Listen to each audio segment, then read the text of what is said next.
Bonjour à tous. On va attendre encore un petit peu que les inscrits puissent se connecter.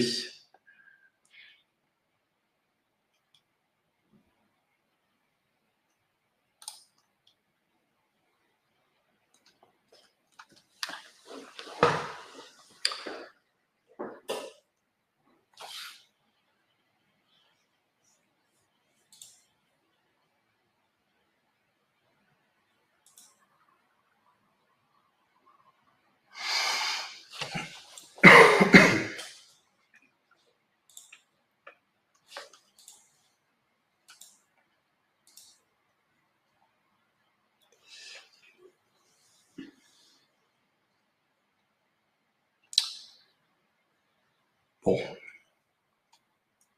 je propose qu'on commence tranquillement et puis de toute façon, si les personnes doivent nous rejoindre, elles nous rejoindront au fil du webinaire.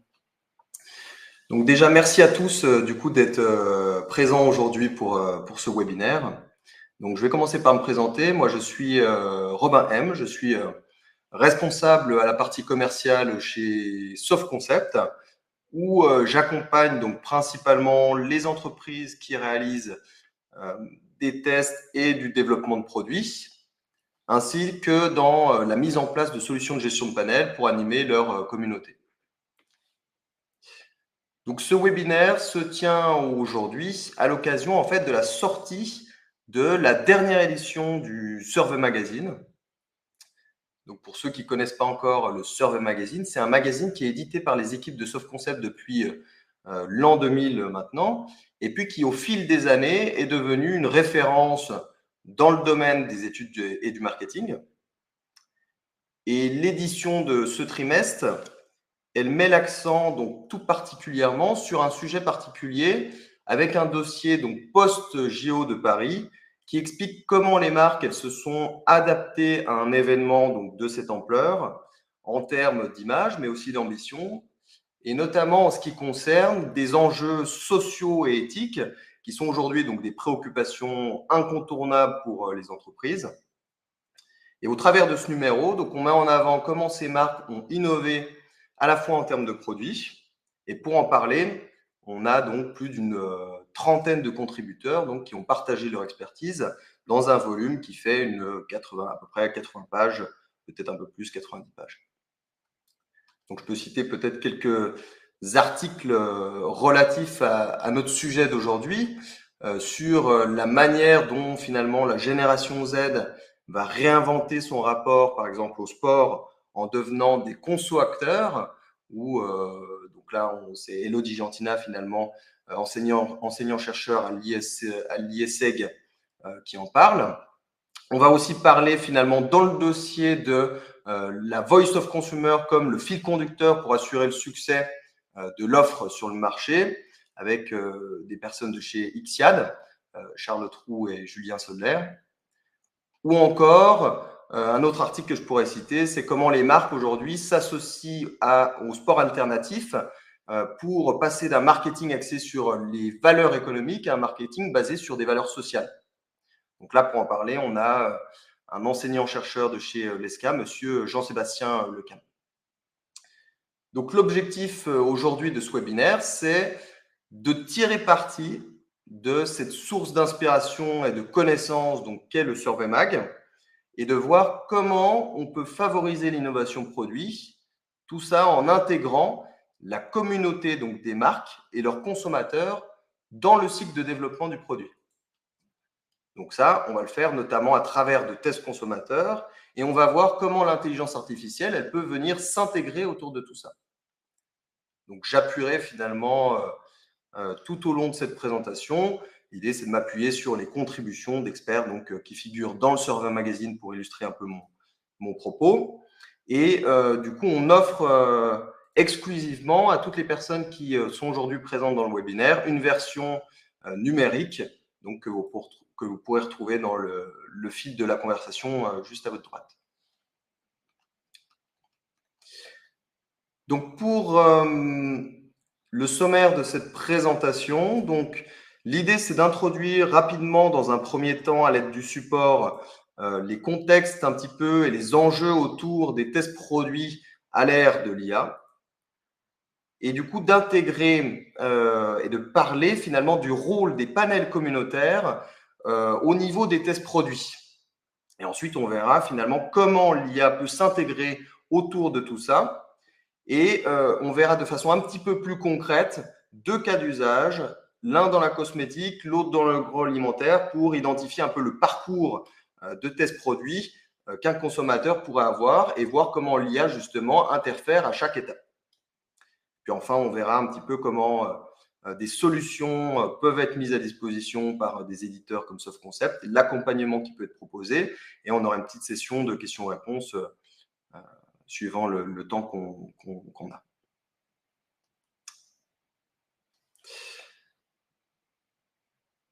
Donc en termes d'évolution finalement des attentes des consommateurs, on s'aperçoit qu'aujourd'hui, on a une augmentation de l'accès à l'information, que ça a transformé les consommateurs en acteurs qui sont plus exigeants, qui sont plus conscients aussi, et qui attendent désormais donc des produits qui non seulement répondent à leurs besoins, mais qui reflètent aussi leurs valeurs personnelles.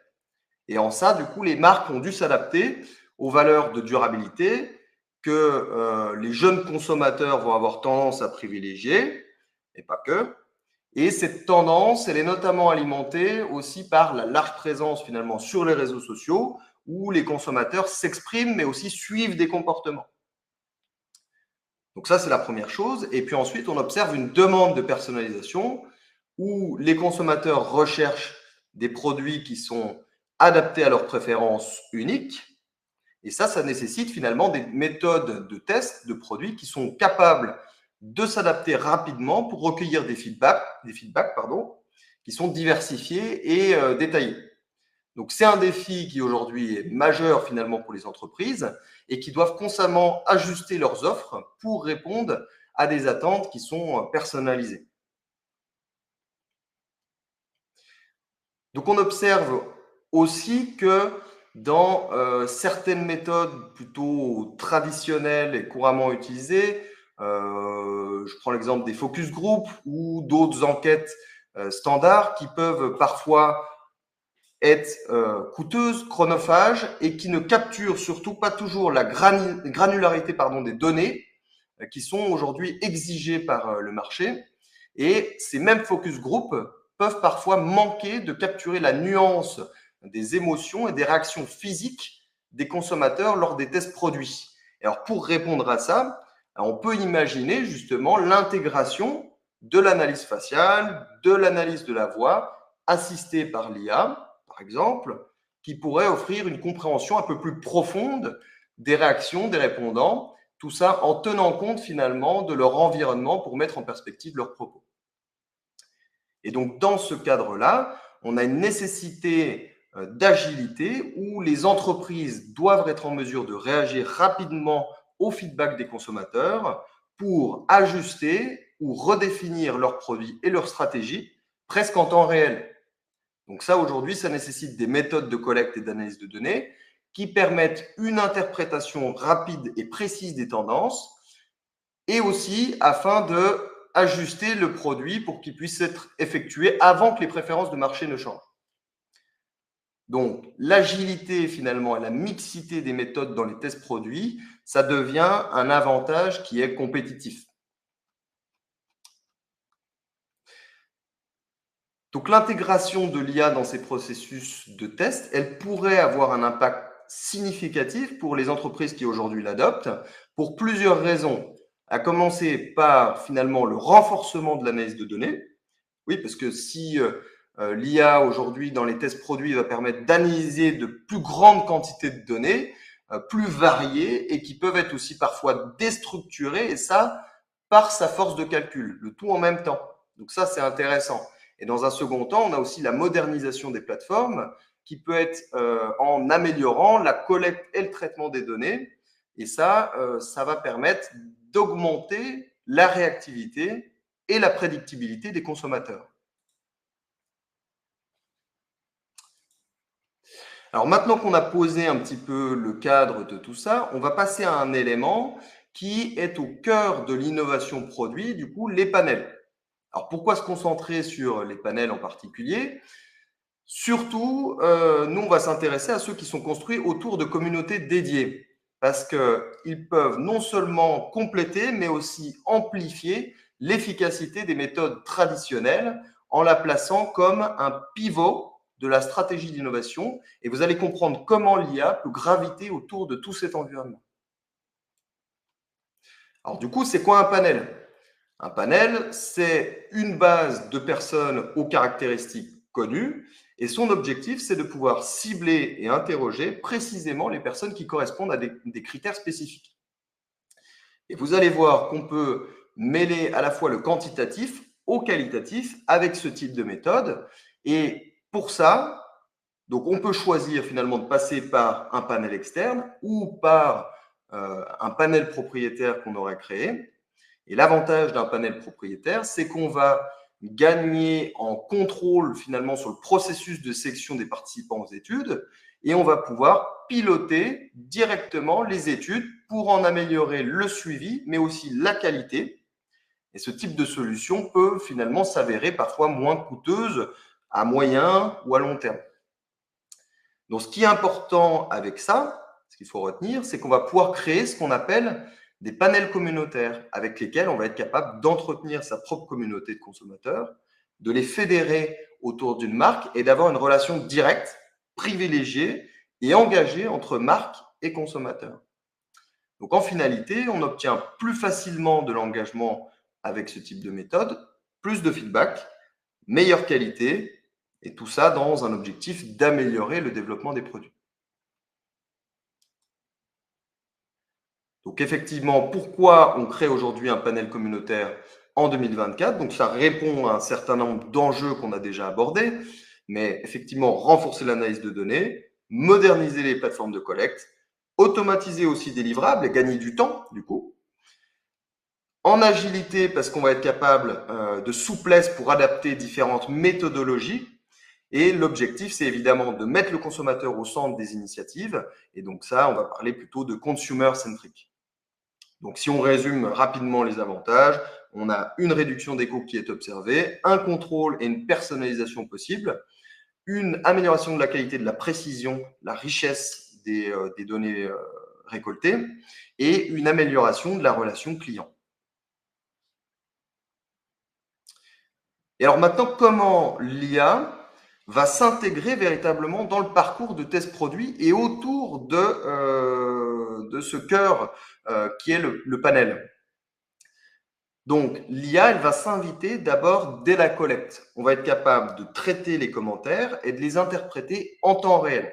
Et alors ça, c'est génial parce qu'on va pouvoir orienter le répondant directement vers une page thématique spécifique selon sa réponse dans un commentaire qui pourrait être libre. Donc, imaginons qu'on identifie qu'un produit déplaise au niveau d'un élément en particulier. Eh bien, l'IA pourrait identifier ça et nous renvoyer vers une question future pour préciser et comprendre en profondeur pourquoi on n'a pas apprécié ce produit. L'IA va être capable de catégoriser en temps réel un commentaire pour le ranger dans une ou plusieurs catégories qu'on aurait identifiées au départ. Et on peut même, à partir de ça, mettre en place des contrôles de cohérence si on s'aperçoit, par exemple, qu'un testeur il aurait indiqué plus haut qu'il a coché aucune trace suite au test d'une crème, par exemple, et que finalement, dans son commentaire libre plus bas, il dit qu'il a des rougeurs qui apparaissent, alors l'IA pourrait lui dire « Attention, merci de vérifier les informations que vous avez indiquées plus haut, parce qu'il se pourrait qu'il y ait un manque de cohérence dans votre propos. » Mais ça pourrait aussi servir aux chargés d'études pour, a posteriori, lire plus facilement les réponses qui sont apportées par les testeurs et qui parfois peuvent répondre un petit peu vite. Et ça nous permet d'éviter les incohérences en fin de compte. Et ensuite, l'IA, elle va nous accompagner tout au long du process jusqu'à la partie post-réponse pour l'exploitation des résultats afin de traiter les insights donc, à partir d'un dictionnaire, donc ça on l'a vu déjà au niveau de la collecte, ou à partir d'un plan de codif qu'on aurait à notre disposition pour analyser les émotions et les sentiments exprimés, pour identifier des marques ou des produits qui seraient utilisés par les consommateurs, pour reconnaître si dans un commentaire, on va plutôt parler de sensibilité, de l'aspect, de la texture. Donc là, je prends l'exemple plutôt propre à la cosmétique, mais on pourrait faire pareil dans l'agroalimentaire. Et on va aussi pouvoir faire tout un tas de choses comme la correction et la traduction pour l'utilisation dans des comptes rendus qui seraient faits dans une autre langue, en anglais par exemple, si on est une multinationale, ou pas d'ailleurs. En clair, elle va nous permettre de à la fois faire un travail quantitatif si on veut traiter de gros volumes de données, mais aussi un travail qualitatif très fin et d'aller en profondeur pour proposer des synthèses de résultats qui sont pertinentes avec des suggestions d'amélioration. Et ça, ben, on peut le faire en quelques secondes seulement. Et c'est ça qui est intéressant avec l'IA. Donc concrètement, si on se plonge un peu dans le fonctionnement d'un système intégré de tests produits autour d'une solution de panel management, on a l'IA qui va intervenir à 3 niveaux. Donc le premier, c'est finalement notre gestionnaire qui va créer des études. Et ça, l'IA va déjà à ce moment-là l'aider à concevoir des choses pour faciliter son travail. Le gestionnaire va ensuite pouvoir piloter sa base, réaliser donc des requêtes multicritères et les adresser par le canal de son choix, que ce soit par mail, par SMS, sur un moniteur, si c'est sur site par exemple, sur une tablette, au panéliste, au testeur, qui lui va donc répondre à l'étude. Et déjà, à nouveau, plutôt à ce moment-là, donc c'est la deuxième étape, c'est l'IA qui va pouvoir interpréter donc les réponses, c'est ce qu'on avait un petit peu précédemment, pendant qu'il complète le questionnaire.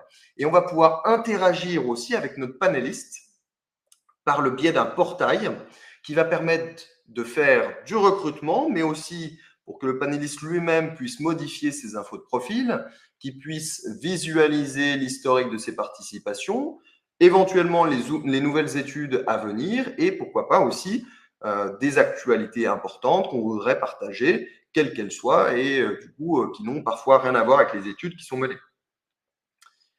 Donc, les informations qui sont collectées, on va les récupérer, on va récupérer les données.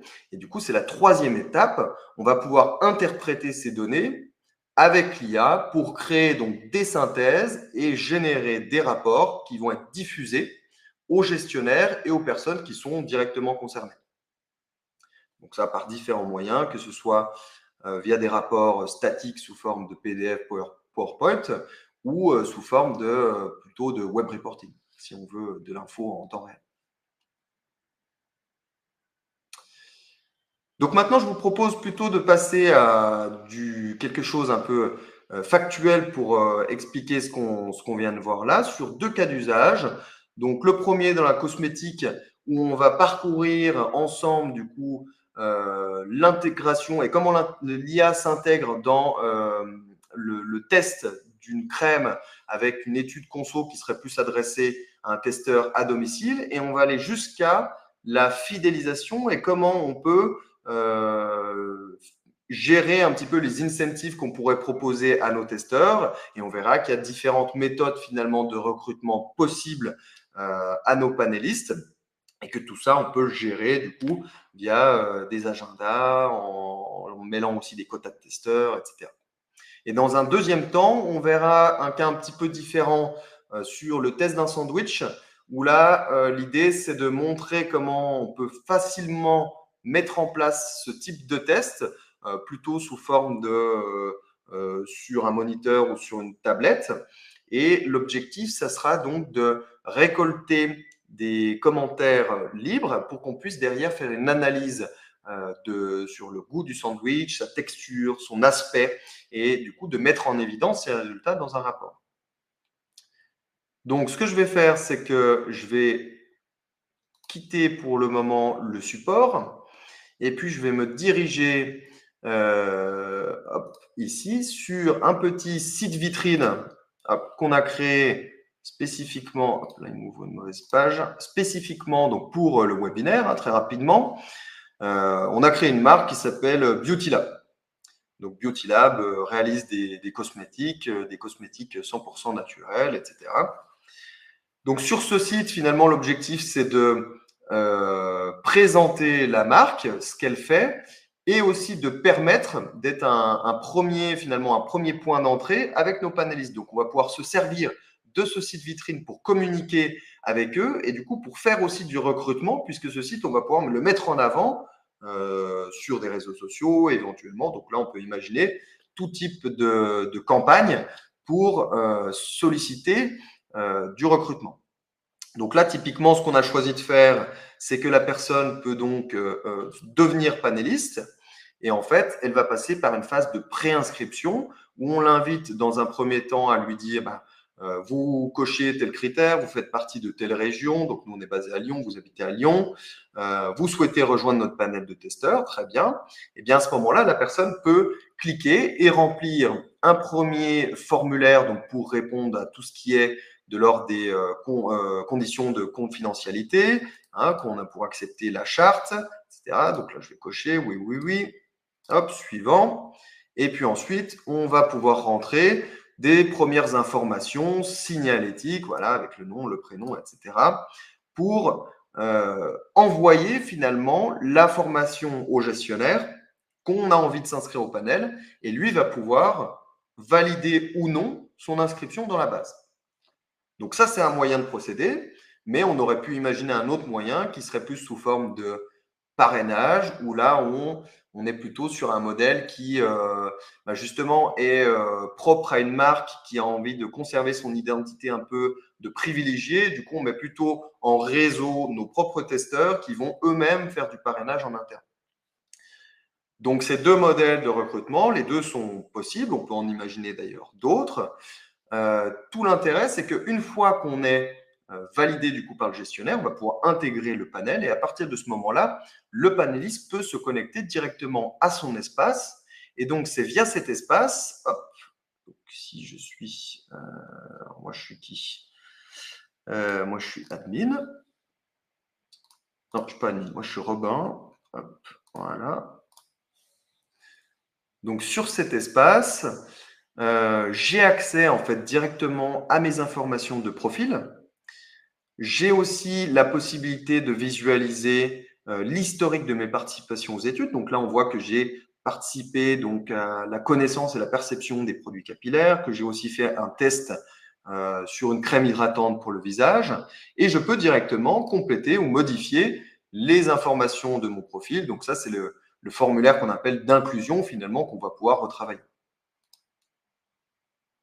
Donc sur cette même page, sur ce même portail accessible aux panélistes, finalement, je peux visualiser les cadeaux qu'on me propose. Donc là, nous, on a choisi pour la marque Beauty Lab de s'intégrer directement avec la plateforme Glady. Donc Glady, c'est une plateforme française qui va convertir, en fait, on va convertir les points qui ont été gagnés pour la participation aux études en chèques cadeaux qui vont pouvoir être dépensés sur tout le catalogue de Glady sur des achats à la Fnac, Leroy Merlin, Darty, Zalando, etc. Donc, on peut par ce biais-là, finalement, fidéliser notre testeur et lui proposer des rétributions. Là, on l'a imaginé de cette façon. Ça pourrait être aussi une autre façon de faire, d'imaginer un catalogue produit de nos propres produits, de la marque Beauty Lab, pour qu'ils puissent en bénéficier. Donc, les propres crèmes Beauty Lab, donc on transfère finalement ces points de participation, on les convertit en cadeau du catalogue produit. Il a accès finalement aussi à une FAQ, voilà, si on veut assister un peu de panéliste. Donc là, on lui dit comment dois-je faire pour participer à un test produit. Donc on lui dit qu'on va lui adresser un mail, qu'il suffit de répondre au message en cliquant pour enregistrer sa participation. Et comme ça, il va intégrer le planning de test. On lui dit aussi que les données collectées, donc elles sont stockées de façon conforme au RGPD, etc.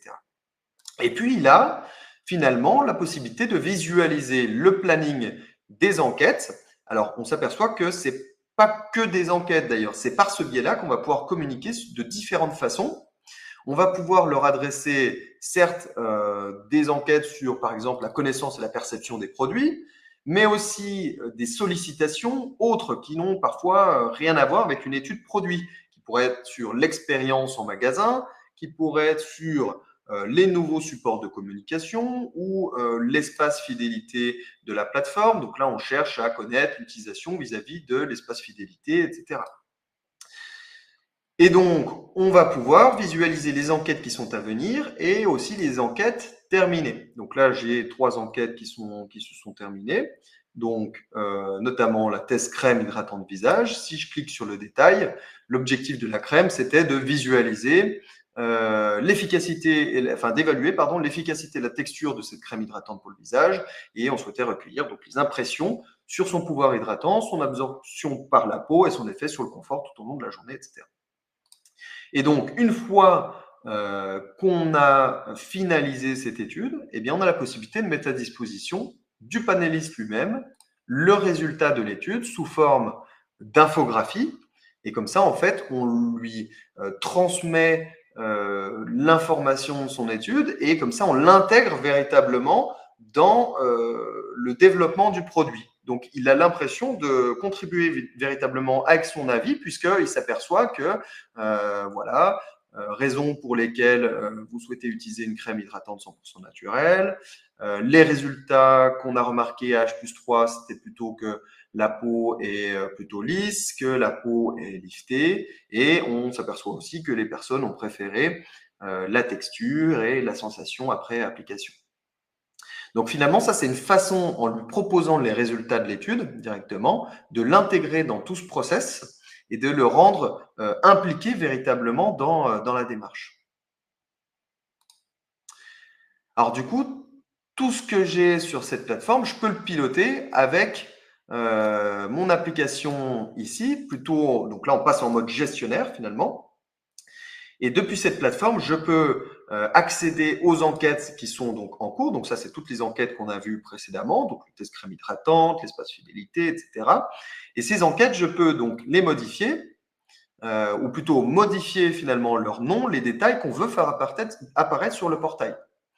La période de validité, le statut de l'enquête, le visuel qu'on veut lui donner et le rapport si on a une infographie à présenter. Donc, depuis mon espace back-office, je vais pouvoir faire ça, mais je vais pouvoir aller bien au-delà de ça, puisque je vais pouvoir, si je rentre donc dans la base directement panel, me connecter donc à la plateforme de pilotage, donc Panel Manager, et ici, je peux donc, hop, il faut à nouveau que je change de mot de passe, voilà. J'ai la possibilité de visualiser donc mes études. Donc là, j'en ai créé une spécifiquement pour le webinaire qu'on a appelé études cosmétiques IA, que je vais sélectionner parce que je vais travailler sur cette étude. Et donc, je vais pouvoir aller sur mon panel. Et là, je visualise l'ensemble de ma base de panélistes. Donc, on s'aperçoit que j'ai 28 panélistes actifs, puisque je peux switcher et facilement gérer mes actifs et mes inactifs pour exclure peut-être les personnes qui participeraient plus aux études. Donc moi, j'ai pris une fausse base, donc on a un petit volume de 28 personnes. Et là, je peux en fait gérer l'ensemble des caractéristiques qu'on connaît sur mes panélistes. Donc, les caractéristiques de signalétique, celles qu'il a remplies, les informations, on va dire, de base. On peut aller plus loin si on veut aussi, puisqu'on a des informations caractéristiques sur un profil plutôt dermatologique. Donc là, on se place toujours, on est dans la cosmétique, sur des infos qui pourraient être si on a des rides, des cernes, des cils, la couleur des sourcils, les paupières, les ongles, etc. Et ça, toutes ces choses, c'est des choses qui sont paramétrables finalement. Et c'est autant de critères sur lesquels on va pouvoir s'appuyer pour faire du ciblage. Et après, j'ai d'autres infos supplémentaires qui peuvent être donc un commentaire, une photo, etc. Et ensuite, je peux gérer le statut finalement de mon panéliste. Donc, maintenant que j'ai vu ça, l'idée, ça va être de faire une requête. Donc là, je vais pouvoir faire une requête ciblée sur mon panel. Donc là, j'en avais fait une effectivement sur test crème hydratante visage. Si je rentre dans la requête pour cette étude, eh bien, j'ai la possibilité de mettre en place des paramètres d'exclusion. Donc, par défaut, on va plutôt exclure une personne qui, dans les 14 derniers jours, a participé à une étude sur la zone du visage, par exemple, puisqu'on fait une étude sur le visage. Donc, on va plutôt avoir tendance à la mettre de côté. Et ensuite, on va inclure tout un tas de critères qui nous intéressent. Donc là, en l'occurrence, c'était un âge supérieur ou égal à 35 ans. On a plutôt ciblé des dames et qui avaient une peau déshydratée. Donc, si j'exécute ma requête, donc là, j'ai quelques personnes, parce qu'on a un petit panel, j'ai 4 personnes, et du coup, ces 4 personnes, je peux donc les ajouter et les verser dans mon étude. Les participants ont été ajoutés, et à partir de ce moment-là, je vais donc pouvoir les solliciter. Et pour les solliciter, j'ai plusieurs façons de faire. Je peux donc utiliser des templates de mail qui sont à disposition, que je vais pouvoir paramétrer. Donc là, on est plus sur un template classique, sur une info qui n'aurait rien à voir avec une étude, sur le Pink October par exemple.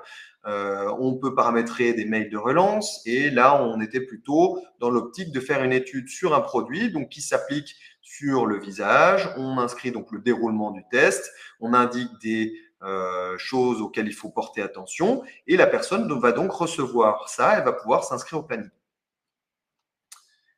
Donc, je peux le faire par mail, mais je pourrais aussi l'imaginer par SMS. Et après, là, c'est de la même façon, finalement, on peut programmer ou paramétrer des templates de SMS et j'envoie le SMS, la personne peut se connecter. Donc, ça, c'est pour diffuser finalement mon enquête. La personne qui est de l'autre côté, le panéliste, donc là, on est plutôt à domicile, va recevoir une enquête un peu de ce type et va pouvoir réaliser donc ses réponses. Donc là, le type de peau du visage, plutôt sèche, ma peau a plutôt tendance à briller, plutôt d'accord. Et ici, j'ai une question libre. Et là, vous allez voir qu'on parle d'IA. Ça y est, parce qu'on avait un petit peu mis de côté jusqu'à maintenant. Donc là, on en reparle. Donc j'ai une question avec un champ libre dans laquelle on dit « Pouvez-vous décrire la peau de votre visage ?» Marquante, réactif, sèche. Donc moi, je vais plutôt dire ma peau a tendance à marquer et j'observe des rougeurs. Donc là, en fait, si je sors de cette case, eh bien, on va pouvoir interpréter, vous voyez que l'IA interprète en temps réel ce que je viens de dire et donc va catégoriser dans la question qui suit, qu'on a volontairement montré là pour l'exemple, pour le webinaire, va catégoriser ce que je viens de dire et va placer le résultat en disant que ma peau a l'air plutôt sensible finalement par rapport à ce que je viens de dire. Donc ça, c'est quelque chose qui peut volontairement être ouvert comme ça pour que le répondant visualise et on pourrait du coup l'alerter sur l'incohérence éventuelle de son propos ou d'une question précédente, comme on l'a dit justement avant, ou qui peut être masqué et du coup servir au chargé d'études par la suite. Donc si je continue un petit peu dans mon enquête, donc là j'avais un tableau, ok, donc là on était plutôt sur pas trop d'accord sur la peau semble liftée, éclatante, pas vraiment d'accord, ok, et je peux même finalement donner mon avis, où là je vais dire le produit, la crème ne semble pas idéal pour ma peau. Voilà, mais on n'est pas tout à fait non plus convaincu. Donc voilà, il peut carrément noter en temps réel ce qu'on vient de dire et il indique plutôt une note à tendance basse parce que la crème ne semble pas convenir. Donc voilà un exemple de comment l'IA peut s'intégrer déjà au moment de la collecte pour interpréter les commentaires au moment de la collecte et au moment de la réponse du répondant. Donc, je vais quitter cet exemple. Je vais revenir. Ah, ben, j'ai tout quitté. Je vais revenir sur mon panel manager qui est ici.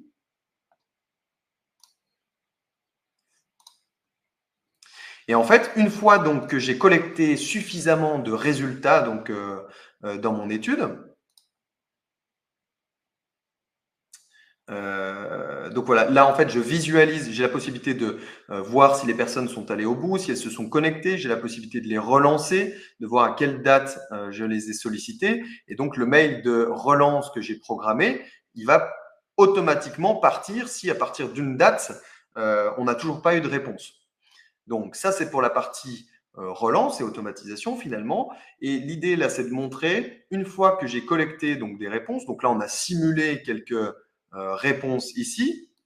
Donc j'ai pris un certain nombre de commentaires sur la question qu'on a remplie tout à l'heure. Pouvez-vous décrire la peau de votre visage? C'est plutôt marquante, réactive, sèche. Et on a isolé quelques commentaires fictifs ici.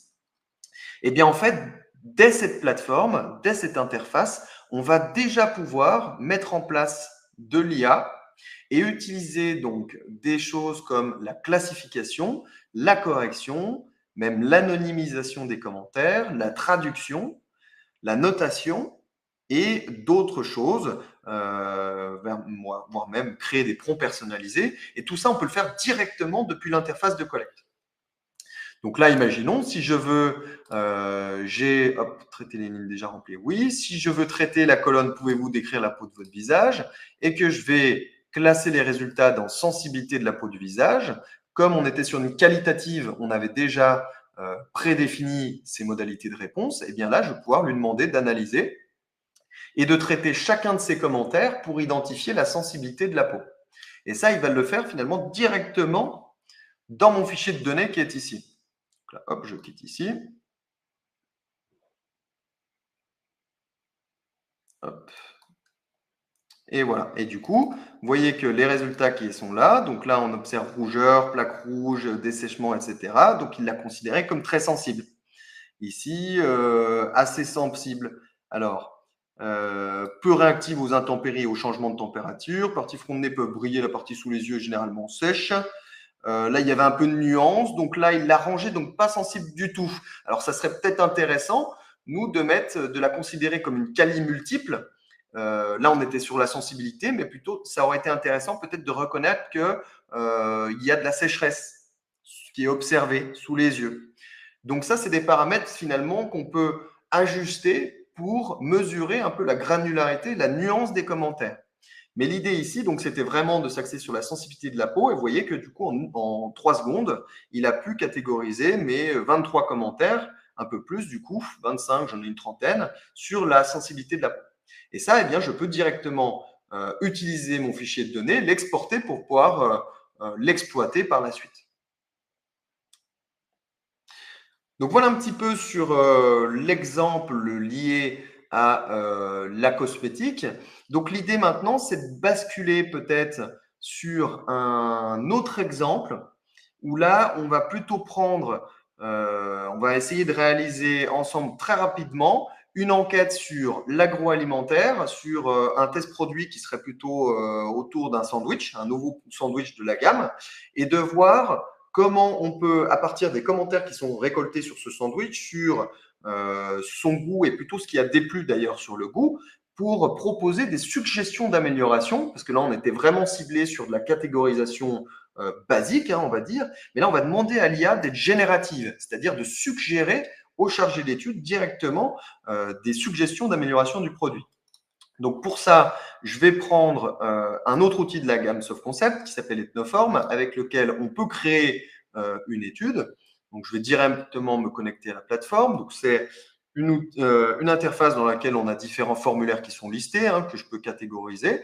Donc moi, ensemble, là, je vais en faire un nouveau. Je vais cliquer sur Nouveau ici. On a différents modèles qui sont disponibles dans la bibliothèque. Hein. Moi, si je tape test, j'en ai quelques-uns sur les tests produits. Voilà, donc là, j'ai fait une étude sur un yaourt. Là, je fais une analyse sensorielle sur le fromage. Ici, moi, je vais partir d'un formulaire vide. Voilà. Et du coup, ici, je peux insérer autant de questions que je veux. Questions qui sont sélectionnées, qui sont listées ici. Voilà, questions à choix, des tableaux, etc. Je peux même insérer des objets, des images, des liens, etc. Et là, moi, ce que je vais faire, c'est pour vous montrer comment l'IA s'intègre déjà au moment de la conception du formulaire, c'est que je vais insérer une petite introduction sur le domaine du test produit. Et là, le thème, c'est nouveau sandwich dans la gamme. Et là, l'idée, c'est qu'en validant, il me propose tout de suite une petite introduction qui dit « Ce questionnaire a pour objectif de recueillir vos impressions sur votre nouveau sandwich récemment ajouté à la gamme. Vos retours sont essentiels pour nous aider à améliorer nos produits. » Très bien, donc on va utiliser cette intro-là. Et ici, j'ai un formulaire enfin un questionnaire plutôt de test que j'ai créé sous Word. Je vais le copier entièrement, je vais le coller ici et tout de suite, je peux donc visualiser ce petit questionnaire. Donc là, je vais regarder ce que ça donne sur un format plutôt de téléphone. Donc on voit qu'on demande l'appréciation. Quelle appréciation donnerez-vous au visuel de ce produit, de ce sandwich? Qu'est-ce qui vous plaît dans ce sandwich? Qu'est-ce qui vous déplaît dans le visuel de ce produit? Et on pose un tas de questions sur seriez-vous tenté de le manger? Comment évaluerez-vous l'aspect global du sandwich? Quelle note donneriez-vous au goût, etc. La garniture est-elle goûteuse? Qu'est-ce que vous avez apprécié? Et ensuite, on a un tableau à choix sur le pain de ce sandwich est-il tendre, la garniture bien répartie, le rapport pain-garniture, est-ce que c'est un produit généreux, etc. Avec un NPS et tout ça. Donc là, il a mis l'intro, hop, à la fin. Il faut peut-être qu'on la repositionne. Voilà, je peux la repositionner au-dessus, ici, voilà, comme ça. Voilà, comme ça on a notre intro ici. Puis on peut même ajouter rapidement un petit logo. Voilà, je prends mon logo de la deuxième entreprise qu'on a créée qui s'appelle Lunchtime pour le webinaire. Hop, et j'en change la couleur. Comme ça, j'ai tout de suite un questionnaire qui est disponible. Alors, soit à l'envoi pour un envoi à domicile et qui est directement accessible via un navigateur web depuis n'importe quel téléphone, ou alors si je veux plutôt l'utiliser sur site et je vais le déployer sur une tablette dans des moniteurs par exemple ou au laboratoire, et bien à ce moment-là, je peux utiliser donc différents modules de collecte et moi je vais plutôt utiliser l'application mobile. Donc, en fait, il s'agit très simplement de télécharger l'application mobile qui va réceptionner le questionnaire, donc ma tablette, mon moniteur, peu importe. J'ajoute mon étude et là, en fait, mes testeurs vont retrouver directement sur la tablette mise à disposition. Donc, on va scanner le QR code en amont, hein, le gestionnaire scanne le QR code et on retrouve donc listé notre formulaire de test. Et là, chacun de nos testeurs va à la suite réaliser du coup son test produit. Donc une fois que j'ai fait ça, là ce qui va être intéressant, c'est de analyser ces données. Donc moi je vais partir je vais créer une nouvelle analyse.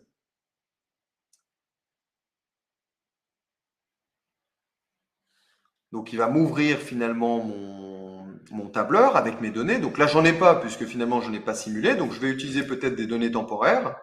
Voilà, donc il a simulé des réponses et l'idée, c'est de pouvoir tout de suite modéliser les données et de construire un modèle de rapport à partir de nos résultats.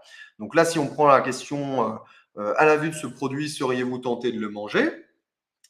Je prends cette première question, et bien je peux tout de suite visualiser ce que mes répondants ont sélectionné. Donc là, on est sur des données temporaires, elles n'ont pas forcément de sens, mais en tout cas, je peux utiliser un petit graphique très rapidement pour modéliser cette donnée que je vais pouvoir donc personnaliser avec peut-être le titre que je vais afficher plutôt d'ailleurs en haut. Et après, je peux adapter parfaitement les couleurs du graphique avec ma propre charte graphique. C'est tout l'intérêt. Puisque l'idée derrière, c'est de pouvoir construire un rapport à partir des différents tri qu'on a modélisés. Donc maintenant, vous allez me dire comment l'IA, on a parlé d'IA, comment elle s'intègre là-dedans. Eh bien, regardez. Donc là, je vais partir sur un autre fichier de données. Donc vous voyez qu'on est capable finalement d'intégrer des données qui proviennent de sources externes. Donc pour ça, moi, je vais partir d'un fichier de données sur lequel j'ai déjà des commentaires en réponse à cette étude sur le test sandwich. Donc j'intègre mon fichier de données. Et ici, j'avais donc des commentaires sur une trentaine de commentaires. Voilà, j'ai 30 individus sur ce qui nous a déplu dans le visuel de ce produit. Et l'autre question, c'était qu'est-ce qui pourrait améliorer le goût de ce sandwich? Donc, on a un certain nombre de commentaires là-dedans. Le pain paraît trop sec, le sandwich semble écrasé, il manque de volume, etc. Donc tout ça, à nouveau, je vais pouvoir utiliser l'IA pour faire autre chose qu'on n'a pas encore vu. Et là, je vais la solliciter pour faire une analyse globale. Donc, en fait, ce que je vais faire, c'est que je vais prendre l'ensemble de ces commentaires, qui est la colonne « Qu'est-ce qui vous a déplu dans ce produit ?» Et je vais lui demander, avec un prompt personnalisé, alors là que j'ai fait en amont, hein, puisqu'on peut créer sa propre liste de prompts, hein, qu'on peut parfaitement personnaliser, et je lui demande d'identifier 5 thématiques qui ressortent le plus dans l'aspect visuel du produit, qu'est-ce qui déplaît parmi les testeurs, et propose une synthèse globale pour suggérer des améliorations du visuel. Donc, je lui demande de faire ce travail. Il va donc analyser l'ensemble des 30 commentaires d'un coup et proposer une petite synthèse qui va nous permettre du coup qu'on va réintégrer dans notre rapport par la suite. Donc, tout l'objectif finalement, c'est de faciliter le travail de chargé d'études et de ne pas avoir à se retaper l'ensemble des commentaires. Donc là, c'est que 30, mais ça pourrait être beaucoup plus. Et du coup, d'avoir un premier aperçu de ce que ça donne. Bien sûr, l'idée, c'est qu'on conserve le contrôle, c'est de pouvoir modifier ces éléments. Donc là, si on regarde un petit peu ensemble, il a identifié que la couleur et l'appétence dans un premier lieu. Donc, beaucoup de commentaires notent que le pain est trop blanc, que les couleurs sont fades et que le produit manque de couleurs vives. Ça suggère une absence d'attrait visuel. Cela inclut l'impression générale que la présentation n'est pas appétissante. On nous a parlé aussi de présentation esthétique, de freshness, donc de est-ce que c'est frais et appétissant, de propreté et de qualité visuelle. Donc là, on parle que on a des préoccupations concernant l'hygiène. Donc là, il faut s'inquiéter quand même par rapport au sandwich. Avec des traces de sauce visibles sur l'emballage et de miettes sur le pain. Et aussi, en dernier lieu, le volume et la structure. Et en synthèse, donc on lui a demandé, il nous propose donc pour améliorer l'aspect visuel du produit, il conviendrait peut-être de concentrer des points qui seraient d'améliorer d'abord la palette de couleurs, de revoir un petit peu la présentation avec une découpe plus soignée, une disposition un peu plus esthétique, des ingrédients qui pourraient rendre le produit plus séduisant, et de mettre l'accent sur la fraîcheur du produit. Ah oui, puisqu'on l'a identifié juste avant. Assurer que les ingrédients, notamment les légumes, soient frais et présentés de manière à mettre en valeur leur qualité. Donc ça pourrait inclure des garnitures préparées à la volée pour donner une impression de fraîcheur. Et ensuite, il propose aussi améliorer donc l'hygiène visuelle, optimiser la structure, etc. Donc vous voyez finalement que ces 30 commentaires, eh ben, j'ai pu les balayer en 3 secondes, 5 secondes, pour proposer déjà des suggestions d'amélioration qu'on va pouvoir utiliser dans notre rapport sur ce produit spécifiquement. Donc ça, c'est une façon de faire sur cette question. Et puis là, je vais en utiliser une autre sur qu'est-ce qui pourrait améliorer le goût du sandwich. Donc là, on parle d'ajouter un peu plus d'épices pour relever le goût. On dit que utiliser une sauce un peu plus acidulée pour équilibrer les saveurs, etc. Et donc, juste pour illustrer, je vais vous montrer qu'on pourrait aussi catégoriser l'ensemble de ces commentaires, donc qui sont comment améliorer le goût de ce sandwich, voilà. Et je vais les placer dans la colonne que j'ai créée ici, et je vais lui demander de générer 6 catégories, comme ça, à la volée, que lui-même a identifiées. Et pour ça, je vais même compléter des éléments de contexte en disant qu'on récolte des questions sur un test de sandwich réalisé sur un panel de consommateurs. On pourra préciser s'il est naïf ou expert. Là, je précisais des informations supplémentaires sur le goût du sandwich, qu'on cherche à identifier ce qui pourrait améliorer le goût du sandwich. Et voilà, je pourrais la mettre aussi ici. Alors, je ne vais peut-être pas la mettre là, je vais la mettre dans l'instruction pour générer des catégories. Voilà, en supplément. Et quand je lui demande d'analyser, hop, j'agrandis un petit peu la colonne. Là, il va me placer donc les résultats que je lui ai demandés selon son propre dictionnaire. Voilà, donc là, il identifie qu'on parle plutôt d'assaisonnement et d'épices, que là, on va parler de l'amélioration des sauces, que là, on va parler d'ajout de légumes, d'éléments texturaux, etc., etc. Et donc, tout de suite, ça, je pourrais le modéliser pour savoir précisément, donc je vais prendre le bon fichier de données, voilà, pour savoir précisément comment on pourrait améliorer le goût de ce sandwich de façon quantitative. Donc, on sait que 21% des personnes interrogées parlent de l'assaisonnement et des épices, tandis que 21% parlent de l'amélioration des sauces. Et 21% donc là on est sur des données aléatoires, hein, 21% parlent de l'option de viande qui pourrait être peut-être améliorée. Donc ça nous donne tout de suite un aperçu en quelques secondes sur les améliorations qu'on pourrait proposer sur un produit.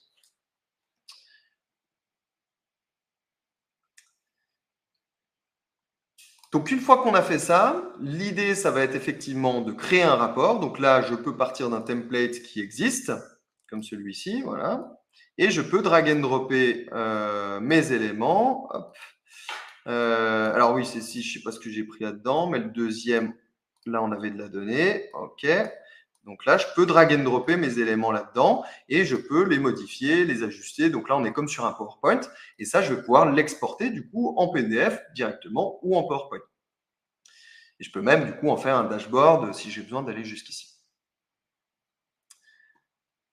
Donc voilà un petit peu comment aujourd'hui on est capable de, à partir d'une étude et d'un certain nombre de commentaires, d'identifier, d'analyser les sentiments, les émotions, les tendances aussi avec de l'IA pour améliorer le développement de notre produit tout en intégrant finalement le panéliste, le testeur dans notre processus pour véritablement lui montrer patte blanche et lui dire c'est grâce à lui qu'on peut créer des choses qui lui conviennent finalement. Donc après, tout l'intérêt, c'est de proposer des rapports un peu de ce type-là, donc d'adapter la charte graphique à nos usages. On voit que les préférences, d'ailleurs, cette recette, elle était moins appréciée que la précédente. Hein. On a beaucoup remarqué qu'il y avait des choses qui étaient déplaisantes. Les verbatims qui sortent, c'est que le pain était croustillant. Si on le met en perspective avec l'autre produit, donc mie de pain très bonne, ingrédients frais, fromage très savoureux, etc. Ah, là, on s'est trompé, on aurait dû mettre 2024, mais le pain était aussi croustillant, mais il manquait de fromage. Voilà, donc là, on remarque qu'il est pain sec, sauce un peu fade, etc. Ce qui a été le plus apprécié, donc la texture du pain. Donc vous voyez que les graphiques, on peut parfaitement finalement les adapter. Donc si je reviens maintenant à mon support, donc il m'a fait sauter un peu les pages, donc j'en étais à le test du sandwich, voilà. Donc aujourd'hui, accompagnement et personnalisation par Soft Concept. Donc vous l'aurez compris, finalement, Soft Concept aujourd'hui est capable de proposer des solutions qui sont 100% personnalisables, qui sont des outils qui sont sur lesquels vous pouvez être complètement autonome, qui permettent de réaliser donc des enquêtes de bout en bout jusqu'à depuis la collecte finalement jusqu'à la restitution. Et en même temps, Soft Concept propose des services et notamment son service étude pour vous accompagner de façon partielle ou complète dans la mise en place de vos solutions et aussi dans la mise en place de solutions un peu plus globales de type métier comme des plateformes de gestion de panels pour vous aider à réaliser des tests produits qui sont pertinents et qui viennent enrichir finalement votre processus actuel. Donc, ce qu'il faut retenir, c'est que on a la possibilité de faire du recrutement spécifique sur des segments précis, d'avoir un engagement avec des techniques qui sont innovantes finalement pour maintenir l'attrition de nos consommateurs. Tout ça pour favoriser le développement, mais aussi avoir plus de feedback. Qu'il y a la double possibilité à la fois étude ou do it yourself. Que là-dedans, on va être capable d'intégrer de l'IA pour l'interprétation des questions ouvertes, et ça en temps réel, avec un objectif d'automatisation des livrables dans des rapports ou des dashboards, avec toujours une notion de sécurité et de conformité au RGPD, donc sur des serveurs qui sont hébergés en France, avec lesquels il y a une sécurité maximale sur l'infrastructure. Donc, on a une gamme de logiciels 100% intégrés pour faire ça, donc qui peut permettre de récolter n'importe quelle donnée, qu'elles proviennent de fichiers Excel, d'autres bases, du web ou peu importe, sous n'importe quel format, que ce soit des données structurées, des photos, des vidéos, de l'audio, pour du coup les analyser, les diffuser sur n'importe quel canal, que ce soit du web, de l'internet, que ce soit du mobile même en offline ou du papier. Et du coup, on va être capable aussi de se connecter à différents systèmes via des API, à des données de type SI interne ou même, je dirais, peut-être des intégrations tierces. Je pense par exemple à des intégrations Teams pour pouvoir proposer des visios un peu dynamiques avec nos testeurs et du coup collecter de la donnée un peu vidéo, les interpréter. Voilà. Donc ça peut être des choses un peu plus dynamiques qui peuvent être aussi envisagées. On propose aussi un accompagnement finalement dans la gestion des incentives qui va du recrutement de la communauté jusqu'à la stratégie de rétribution pour la mise en place d'un budget qui peut être alloué à la fidélisation des testeurs. Donc voilà, en 3 points, c'est des solutions clés en main qui sont personnalisables, de l'IA intégrée à chaque étape de l'étude pour gagner du temps et une expertise qui peut vous aider tout au long de votre processus. Donc, si on peut citer quelques références avec lesquelles on travaille, alors c'est vrai qu'on travaille beaucoup dans la cosmétique et l'agroalimentaire, mais pas que, puisqu'on accompagne aujourd'hui des sociétés qui vont réaliser des études sur panel dans les mutuelles, par exemple, les assurances, et aussi dans d'autres industries comme DTI, par exemple, dans l'industrie du tabac. Donc, il y a une offre qui court actuellement donc, on propose en fait d'offrir une licence EthnoSAI à vie, donc elle court jusqu'au 8 novembre, au lieu de 588 € hors taxe par an, et ça pour tout achat d'une formule Panel Manager. Donc, je ne sais pas si ça peut intéresser des gens parmi vous, mais du coup, sachez que c'est possible et que, ouais, il y a cette offre qui existe aujourd'hui.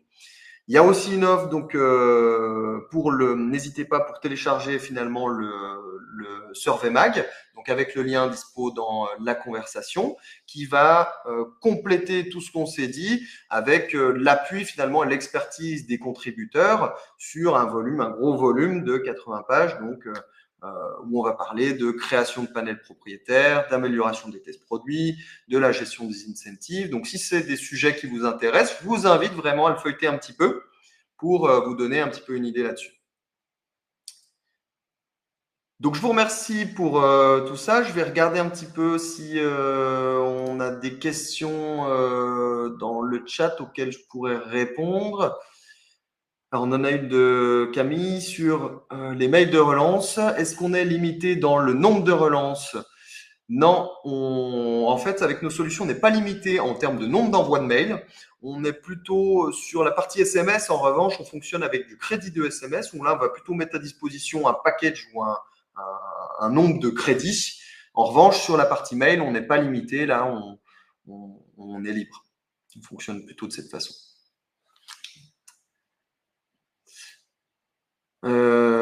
Voilà pour les questions. Sur la partie automatisée, on peut programmer tout automatiquement. Bah, oui, en fait, l'idée avec les solutions, c'est justement de mettre en place les choses en amont, de paramétrer les choses qui vont bien pour ce qu'on veut faire. Et tout l'objectif de ça, c'est d'automatiser des workflows pour qu'on ait sur une étude qui se répète dans le temps. Hein. L'idée, c'est évidemment d'adapter les process suivant l'étude, mais d'automatiser un certain nombre de choses. Et quand on a du coup même des études qui sont un peu différentes, eh bien on conserve finalement une charte avec des templates définis pour nos livrables qui nous permet, que ce soit dans la conception du questionnaire ou dans la mise en place et la génération des rapports, un livrable qui soit à peu près toujours le même, structuré de la même façon pour notre identité de marque. Donc on peut automatiser finalement des choses à ce niveau-là. Donc on arrive sur la fin, je crois. On a mis à peu près 1 heure, donc j'ai essayé de condenser tout ça. N'hésitez pas si vous avez des questions. Vous pouvez me les adresser directement par mail à l'adresse qui s'affiche ici. Et je reste disponible, bien entendu. Alors il sera aussi disponible en replay le webinaire si ça vous intéresse. Donc je vous remercie pour votre attention. Et puis au plaisir finalement d'échanger à nouveau ensemble. À bientôt.